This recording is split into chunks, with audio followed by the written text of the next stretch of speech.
हरे कृष्णा, राधे राधे। आज इस वीडियो में हम ऋषि पंचमी व्रत की 3 पौराणिक कथाएं सुनाती हूँ।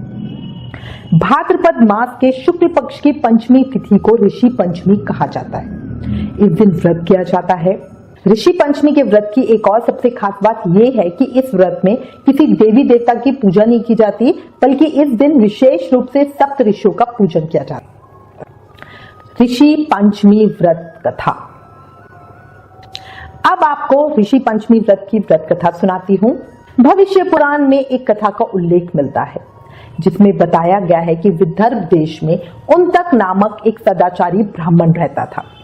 विदर्भ वही राज्य है जहाँ के राजा भीष्मक थे, याद है ना आपको, और उनकी पुत्री देवी रुक्मणी थी, कान्हा जी की पत्नी। जो वो ब्राह्मण उन्तक थे, उनकी पत्नी बड़ी पतिव्रता थी। उनकी पत्नी का नाम था सुशीला। उस ब्राह्मण के एक पुत्र और एक पुत्री, 2 संतान थी। विवाह योग्य होने पर उन्होंने समान कुलशील वर के साथ कन्या का विवाह कर दिया। वह वियोग से कुछ दिनों के बाद ही उनकी कन्या विधवा हो गई। वे दुखी ब्राह्मण अपनी पत्नी और कन्या सहित गंगा तट पर कुटिया बनाकर रहने लगे। एक दिन ब्राह्मण कन्या सो रही थी। उसका शरीर चींटियों से भर गया, कीड़ों से भर गया। कन्या ने सारी बात मां से कही। मां ने पति से बेटी का हाल बताते हुए पूछा, हे प्राणनाथ, मेरी साध्वी कन्या की ये गति होने का क्या कारण है? अपनी पत्नी की बात सुनकर उन्तक मुनि थोड़ी देर के लिए शांत होकर हृदय में भगवान का ध्यान करने लगे। उन्होंने अपनी ज्ञान शक्ति के द्वारा कन्या के पूर्व जन्म के समस्त वृतांतों को जान लिया।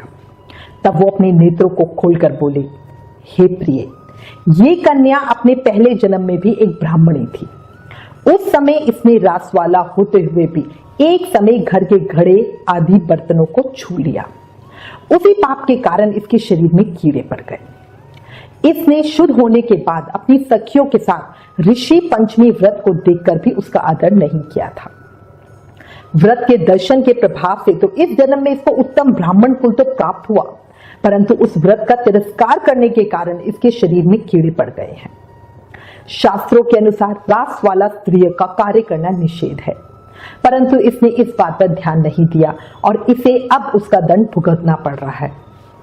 धर्म शास्त्रों की मान्यता के अनुसार रास वाला स्त्रियां पहले दिन चंडालनी, दूसरे दिन ब्रह्मघातनी, तीसरे दिन धोबिन के समान अपवित्र होती है। फिर चौथे दिन स्नान करके गृह कार्य के लिए और 5वें दिन देव कार्य के लिए शुद्ध होती है।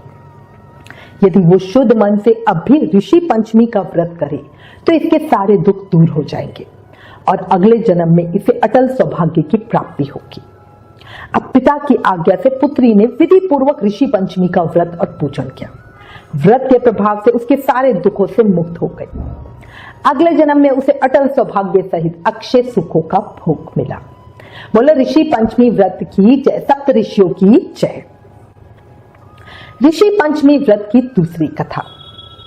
भविष्योत्तर पुराण में वर्णित ऋषि पंचमी व्रत की कथा को अब हम श्रवण करेंगे। एक समय युधिष्ठिर ने भगवान श्री कृष्ण से प्रश्न किया, हे देवेश, मैंने आपके श्रीमुख से अनेक व्रतों का श्रवण किया।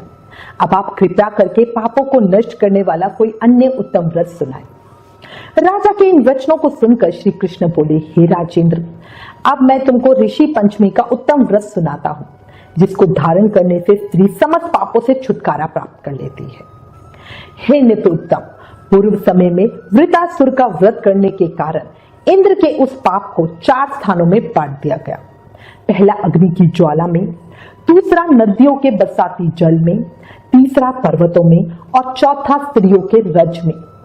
उस रास वाला धर्म में जाने अनजाने में स्त्रियों से जो भी पाप हो जाते हैं, उनकी शुद्धि के लिए ऋषि पंचमी व्रत करना सर्वोत्तम है। ये व्रत समान रूप से चारों वर्णों की स्त्रियों को करना चाहिए। इस विषय में एक प्राचीन कथा का वर्णन करता हूँ। सतयुग में विदर्भ नगरी में स्वंजित नामक राजा हुए। वे प्रजा का पुत्र रूप में पालन करते थे। उनके आचरण ऋषि के समान थे। उनके राज्य में समस्त वेदों का ज्ञाता, समस्त जीवों का उपकार करने वाला सुमित्र नामक एक कृषक ब्राह्मण निवास करता था। उनकी स्त्री जयश्री बहुत पतिव्रता थी। ब्राह्मण के अनेक नौकर चाकर भी थे। एक समय वर्षा काल में जब वह साध्वी खेती के कामों में लगी हुई थी, तब वह रासवाला हो गई। हे राजन, उसे अपने रासवाला होने का भास हो गया, परंतु फिर भी वह घर गृहस्थी के कार्यों में लगी ही रही। कुछ समय के पश्चात दोनों स्त्री पुरुष अपनी आयु भोगकर मृत्यु को प्राप्त हुए। जयश्री अपने ऋतु दोष के कारण कुतिया बनी और सुमित को रासवाला स्त्री के संपर्क में रहने के कारण बैल की योनि प्राप्त हुई, क्योंकि ऋतु दोष के अतिरिक्त इन दोनों का और कोई अपराध नहीं था। इस कारण इन दोनों को अपने पूर्व जन्म का समस्त विवरण याद रहा। वे दोनों कुतिया और बैल के रूप में रहकर अपने पुत्र सुमित के यहाँ पलने लगे। सुमित धर्मात्मा था और अतिथियों का पूर्ण आदर सत्कार किया करता था।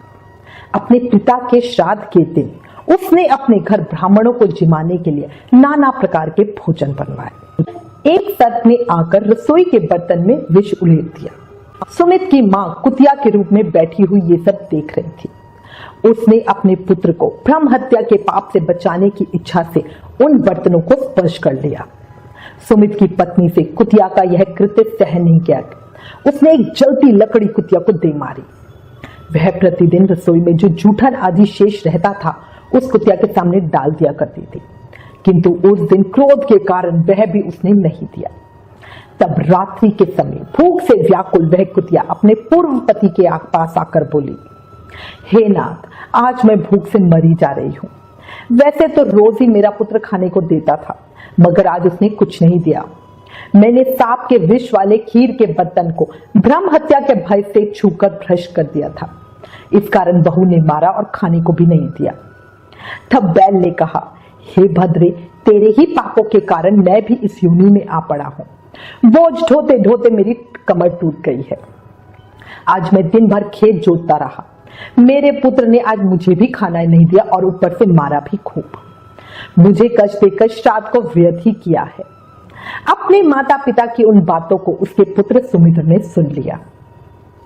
उसने उसी समय जाकर उनको भरपेट भोजन कराया और उनके दुख से दुखी होकर वन में जाकर उसने ऋषियों से पूछा, हे ऋषि, मेरे माता पिता किन कर्मों के कारण इस योनि को प्राप्त हुए और किस प्रकार उससे छुटकारा पा सकते हैं। सुमित के उन दीन वचनों को सुनकर सर्वतपा नामक महर्षि दया कर बोले, पूर्व जन्म में तुम्हारी माता ने रासवाला होते हुए भी घर गृहस्थी की समस्त वस्तुओं को स्पर्श किया था और तुम्हारे पिता ने उसको स्पर्श किया था। इसी कारण वे कुतिया और बैल की योनि को प्राप्त हुए।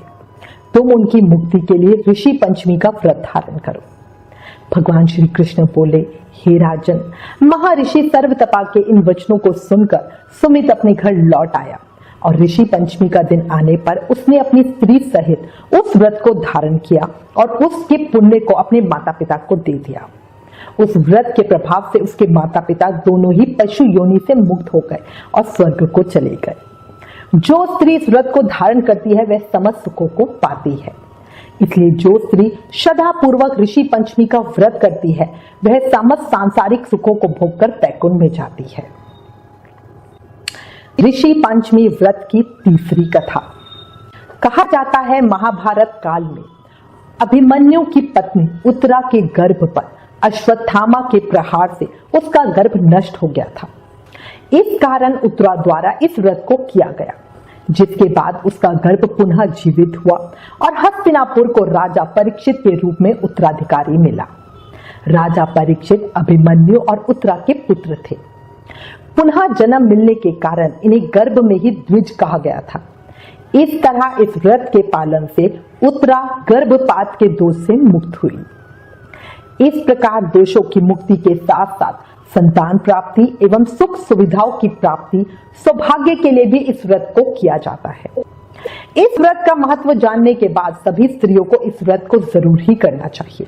ऋषि पंचमी वाले दिन व्रत रखकर पूरे विधि विधान से सप्तऋषियों की पूजा करने से सभी व्यक्तियों के पाप नष्ट हो जाते हैं। अविवाहित स्त्रियों को भी ये व्रत करना चाहिए, बहुत फलकारी होता है। बोलो सप्तऋषि गणों की जय, ऋषि पंचमी व्रत की जय।